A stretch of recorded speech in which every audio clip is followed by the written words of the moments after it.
Nós vamos estar fazendo a leitura bíblica do Evangelho de Mateus, capítulo 11, do versículo 28 ao versículo 30. E o texto nos diz o seguinte: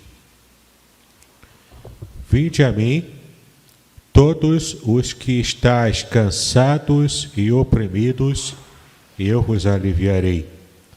Tomai sobre vós o meu jugo, e aprendei de mim, que sou manso e humilde de coração, e encontrareis descanso para as vossas almas.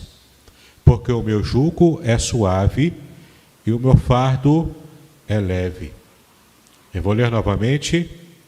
Vinde a mim todos os que estáis cansados e oprimidos, e eu vos aliviarei. Tomai sobre vós o meu jugo, e aprendei de mim, que sou manso e humilde de coração, e encontrareis descanso para as vossas almas, porque o meu jugo é suave e o meu fardo é leve. Queridos, passamos em vários momentos da nossa vida por situações de angústia, até em algumas situações que nos encontramos até desesperados, quando na fraqueza da nossa fé, da nossa vida, acabamos esmorecendo até mesmo na nossa esperança. O que de fato é um problema que a Bíblia aponta, porque sobretudo permanece a fé, a esperança e o amor. Portanto, quando tudo morre, quando tudo acaba, quando a nossa esperança ela se vê abalada em muitas situações, nós estamos com isso experimentando momentos em que ficamos, conforme dizemos hoje, ficamos para baixo, ficamos down. E de fato, o texto bíblico que nós acabamos de ler fala para nós sobre expectativas quebradas, fala para nós sobre experiências em que você acaba esmorecendo na fé, esmorecendo na sua própria confiança pessoal, na confiança em Deus.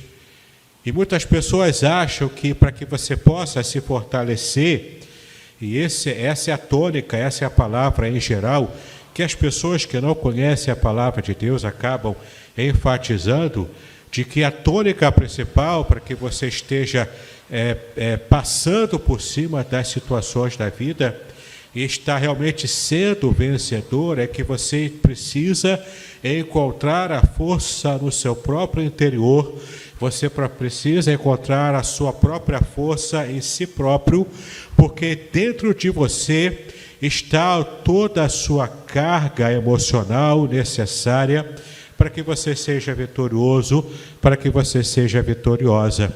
Só que não é isso que o texto bíblico diz. Não é isso que a Bíblia revela sobre como podemos vencer, como podemos estar aliviando-nos, inclusive, das cargas pesadas que a vida coloca em nossas costas, em nossa mente, em nosso próprio coração. A Bíblia é muito clara ao dizer que o segredo da nossa vitória não está em a gente alcançar um poder interior a tal ponto que eu vou extravasar aquilo que está no meu interior.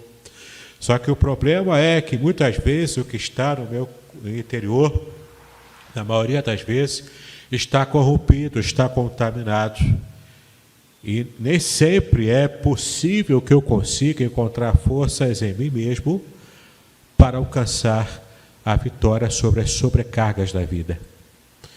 O texto diz, Jesus disse, vocês precisam vir até mim.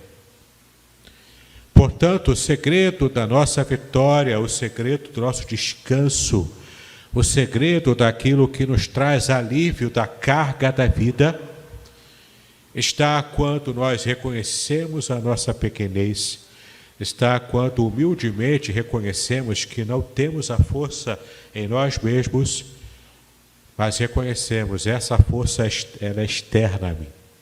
Essa força é o próprio Senhor Jesus. Portanto, eu preciso ir a Ele. Eu preciso ir a Jesus. E ele, o Senhor da vida, o Senhor de tudo, ele que controla o universo, controla a terra, as nações, controla pessoas, controla reis, controla tudo e todos.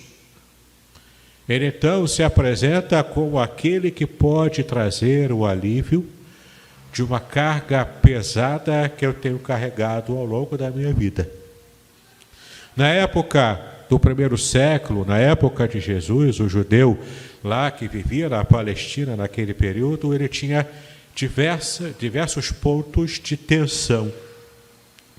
Ele enfrentava a tensão do Império Romano que ficava no encalço daquelas pessoas pobres, cobrando uma taxa de impostos exorbitantes, e ainda tinha uma figura do publicano, que era o judeu que trabalhava em prol do Império Romano, cobrando dos seus irmãos de fé, os seus irmãos de nação, para que estivesse então trazendo sobre o Império Romano o imposto devido por cada pessoa, e ele próprio sobretaxava o que o Império Romano já cobrava. Era uma situação sui generis e terrivelmente avassaladora sobre aqueles trabalhadores pobres. Eles eram explorados pelo império, pelos publicanos, no modo financeiro, na sua força de trabalho, nos seus tabus e nas suas regras sociais, que exigiam uma série de observações, de percepções, de estarem realmente se esforçando mais do que o normal para terem uma vida com o mínimo de dignidade humana. E como se já não bastasse essa força do império esmagando aquela gente pobre, o povo da Palestina, mediano, precisava ainda lidar com as pressões que a religiosidade judaica trazia sobre eles. O farisaísmo estava sempre cobrando deles uma atitude que muitas vezes os próprios doutores da lei não estavam dispostos a ter, porque sobretaxavam aquelas pessoas com imposições da lei que estavam além da capacidade humana de suportar e de cumprir. Entendam os irmãos, às vezes nós evangélicos, por não conhecermos propriamente a cultura judaica antiga, a gente não consegue ter a dimensão real do que estava acontecendo. Não é que o farisaísmo seja de todo ruim, porque passou para a cultura ocidental que tudo que é fariseu é hipócrita, tudo que envolve o farisaísmo é hipocrisia, é errado. Eles eram os piores daqueles que estavam cobrando do povo e por quem Jesus mais se embatia. Na verdade, a palavra de Jesus, as mensagens de Jesus, se encaixavam bem na visão farisaica. Só que Jesus ele conseguia romper aquela bolha religiosa criada pelos fariseus. Porque os fariseus, esse partido dos fariseus, significava os puros, ou aqueles que estavam se santificando, os separados. De todo não era ruim, a proposta era boa, o esforço era bom. Só que nesse esforço dessa pureza na religiosidade, eles estavam impondo sobre o povo uma outra carga, além da carga pesada e insuportável que aquela nação já carregava pelo Império Romano. Então tinha a religiosidade com seus encargos espirituais, tinha o Império Romano com seus encargos políticos e também os seus encargos sociais e financeiros. O povo ficava apertado de todo lado. Era difícil a vida naquele período. Além das dificuldades naturais também, de ter que carregar água para poder ter água, além das dificuldades naturais daquela vida mais primitiva, pelo menos de acordo com o nosso estilo de vida hoje, que temos muito mais facilidade com água encanada, com uma situação de higienização também muito mais avançado. Temos hoje condições de termos uma vida mais confortável, coisa que não se tinha naquela época. De tudo, o judeu daquele período vivia em aperto. Então, quando Jesus se levanta e diante de uma palavra que ele estava falando ali, que era uma palavra de escatologia, falando sobre juízo, falando sobre arrependimento, ele de repente para e justamente Mateus é o único evangelho que trata dessas palavras de Jesus. Marcos, Lucas e João não retratam esse trecho que nós vemos aqui, que nós lemos agora na manhã. E por que eu estou enfatizando isso? Porque Mateus, antes de sua conversão, era publicano. Mateus, ele fazia parte desse sistema opressor contra o povo, e ele provavelmente estava enriquecendo, assim como Zaqueu, que também era publicano antes da sua conversão, eles enriqueciam explorando o povo, junto com o Império Romano. Então é muito significativo que dentre os 4 evangelistas, Mateus seja o único que se lembra dessa passagem, dessa palavra em que Jesus fala sobre gente cansada, que ali o texto, na palavra grega ali, se refere ao cansaço físico, de um trabalho estafante, um cansaço que está envolvendo todas as suas forças físicas que estavam em esgotamento. Ali ele se refere àquele esgotamento físico que provoca um desânimo muito grande na vida do trabalhador, na vida daquele judeu médio, pobre também, daquele período. E quando ele fala em aquele que está cansado, ele fala desse que se esforça para tentar sobreviver. E as esperanças de uma vida um pouco melhor iam cada vez mais sendo amassadas, sendo pisoteadas, sendo trituradas pelo sistema romano e judaico também, dentro da religiosidade. E além dos cansados, Jesus também se refere aos sobrecarregados. Ele diz aqueles que estão sobrecarregados, e aqui ele se refere ao cansaço, ao esgotamento emocional diante das pressões da vida.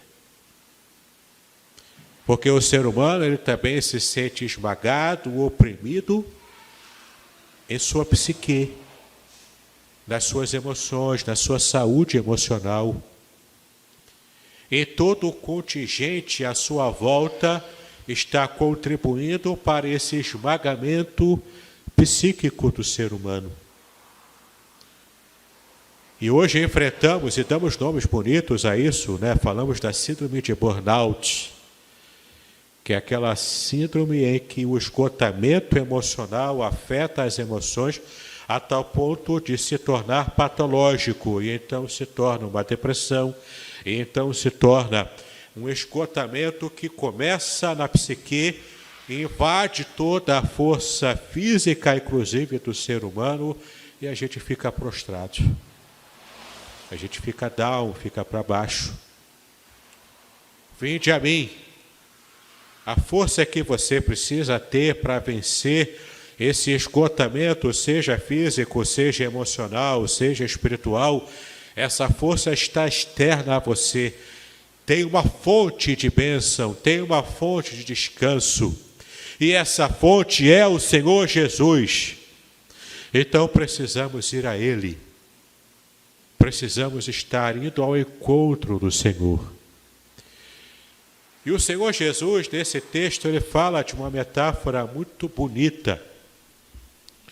Porque aqui ele traz aquela imagem de 2 bois puxando um arado. Sim, Jesus se compara a um boi puxando o arado, como o primeiro boi mais experiente, e o segundo boi é a gente. Hoje em dia, na nossa cultura atualmente, é quase que uma forma jocosa, uma forma humilhante de dizer: você é gado do político tal, você é gado do político assim, assado, porque você obedece cegamente o que um líder, um político fala ou manda fazer. Só que é interessante que na cultura bíblica antiga, nos tempos de Jesus, essa figura do gado tinha uma outra conotação. Era a conotação de um animal de carga que produzia um pouco de facilidade para o ofício, na verdade, de um agricultor, daquele que está preparando um solo, arando aquele solo, fazendo sulcos, tendo aquele aparelho do arado puxado pelos 2 bois, para que então, com aquele serviço do animal, ele pudesse plantar e ter uma agricultura e uma colheita abençoadora que traria a vida e o sustento para a sua própria família. Enquanto o Senhor Jesus fala aqui, no versículo 29, tomai sobre vós o meu jugo e aprendei de mim, que sou manso e humilde de coração. Ele traz a imagem dessa canga, desse jugo que era aquela canga feita de madeira para unir 2 bois. Geralmente um boi mais experiente, com mais tempo de vida e de trabalho no arado, e o outro boi que é mais jovem, tem mais força, mas é mais afoito, com pouca experiência. Então, colocando aquele arado, colocando aquele jugo, aquela canga sobre o pescoço desses 2 bois, o boi experiente ia ensinando o boi mais jovem qual era o ritmo adequado para andar. E com isso ia amansando o ímpeto do boi jovem.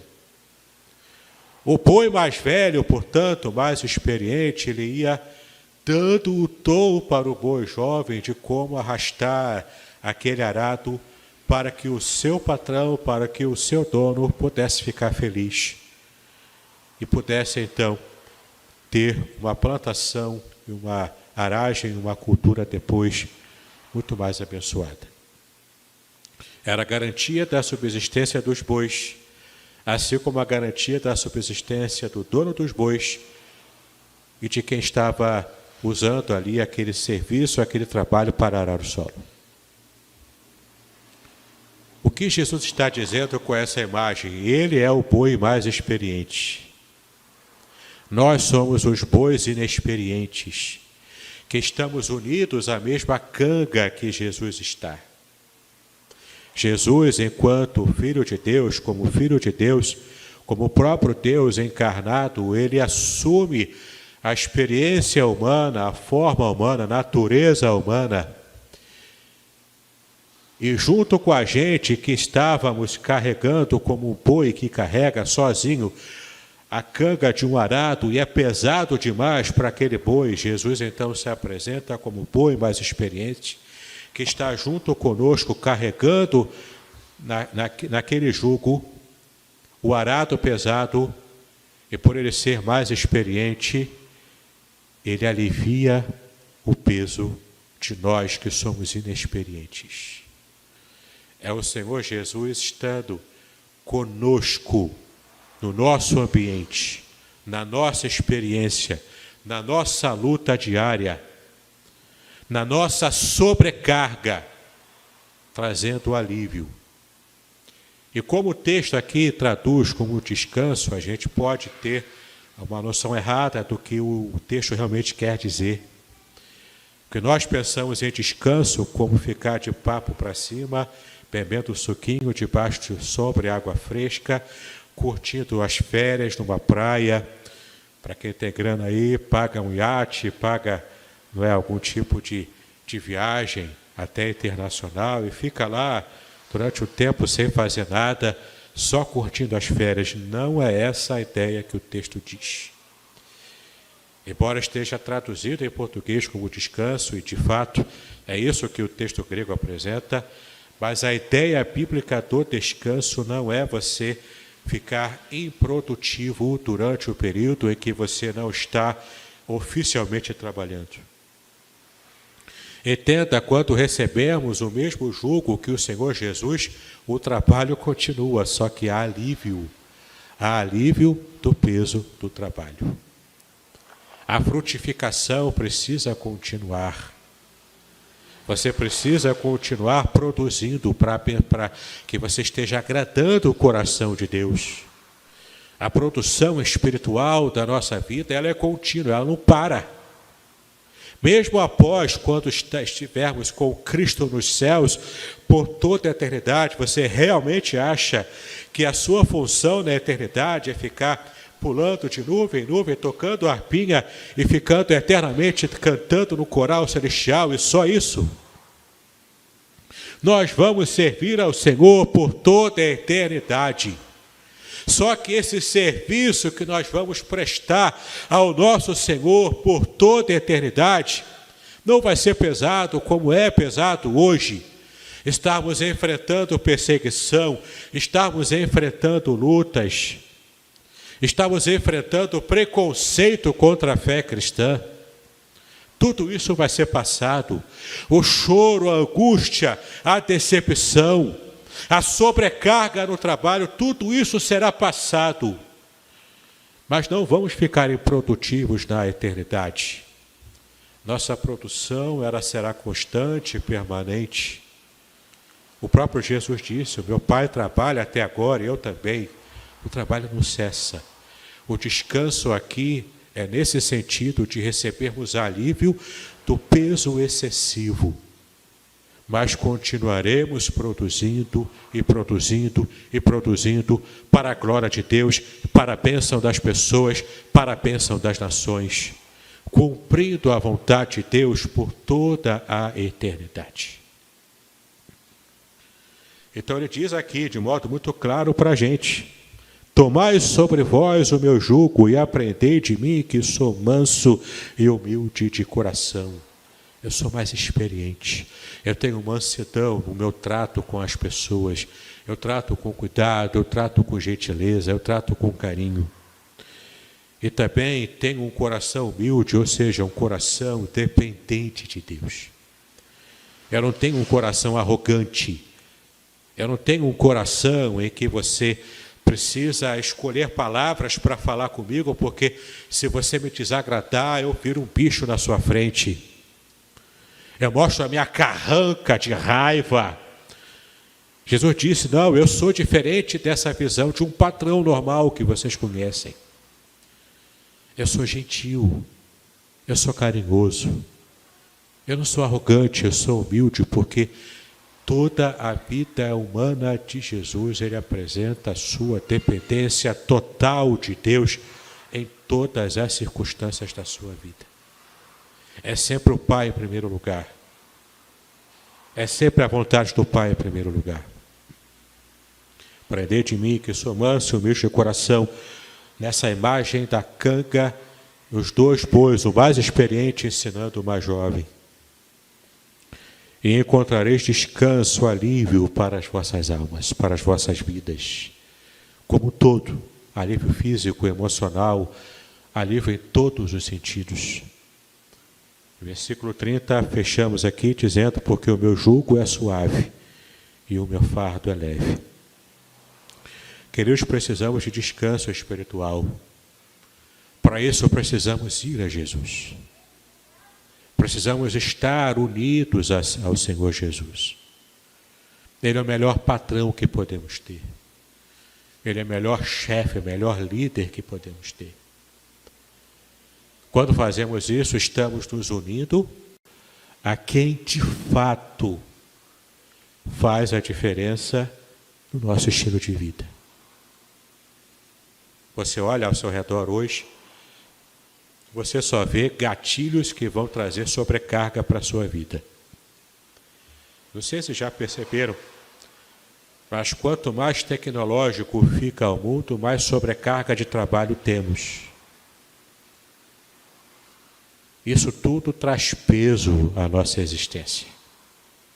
Traz peso ao nosso trabalho, à nossa forma de tentar levar a vida, de ganhar a vida.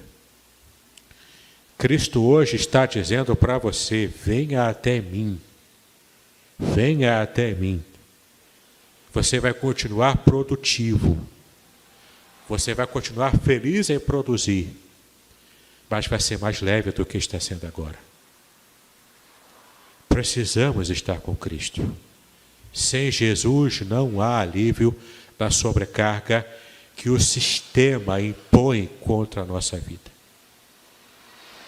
A sobrecarga física nos traz burnout, nos traz esgotamento físico. Sobrecarga espiritual nos traz também depressão e doenças da alma. Mas mais do que uma palavra terapêutica, muito mais do que isso, muito mais profundo do que isso. O alívio que o Senhor Jesus traz é o alívio também que toca a nossa vida espiritual. A sobrecarga espiritual sobre a ação de demônios, a ação do próprio diabo, oprimindo, trazendo problemas externos ao cristão para tirar a paz da mente do cristão, do coração do cristão. O Senhor Jesus promete que estaria trazendo sobre nós a sua paz, a paz que excede a todo entendimento, a paz que está acima de qualquer compreensão humana, a paz que tem origem sobrenatural. É esse alívio, é essa paz, é essa bênção que o Senhor nos promete. O coração humano tem um desejo muito grande por descanso espiritual.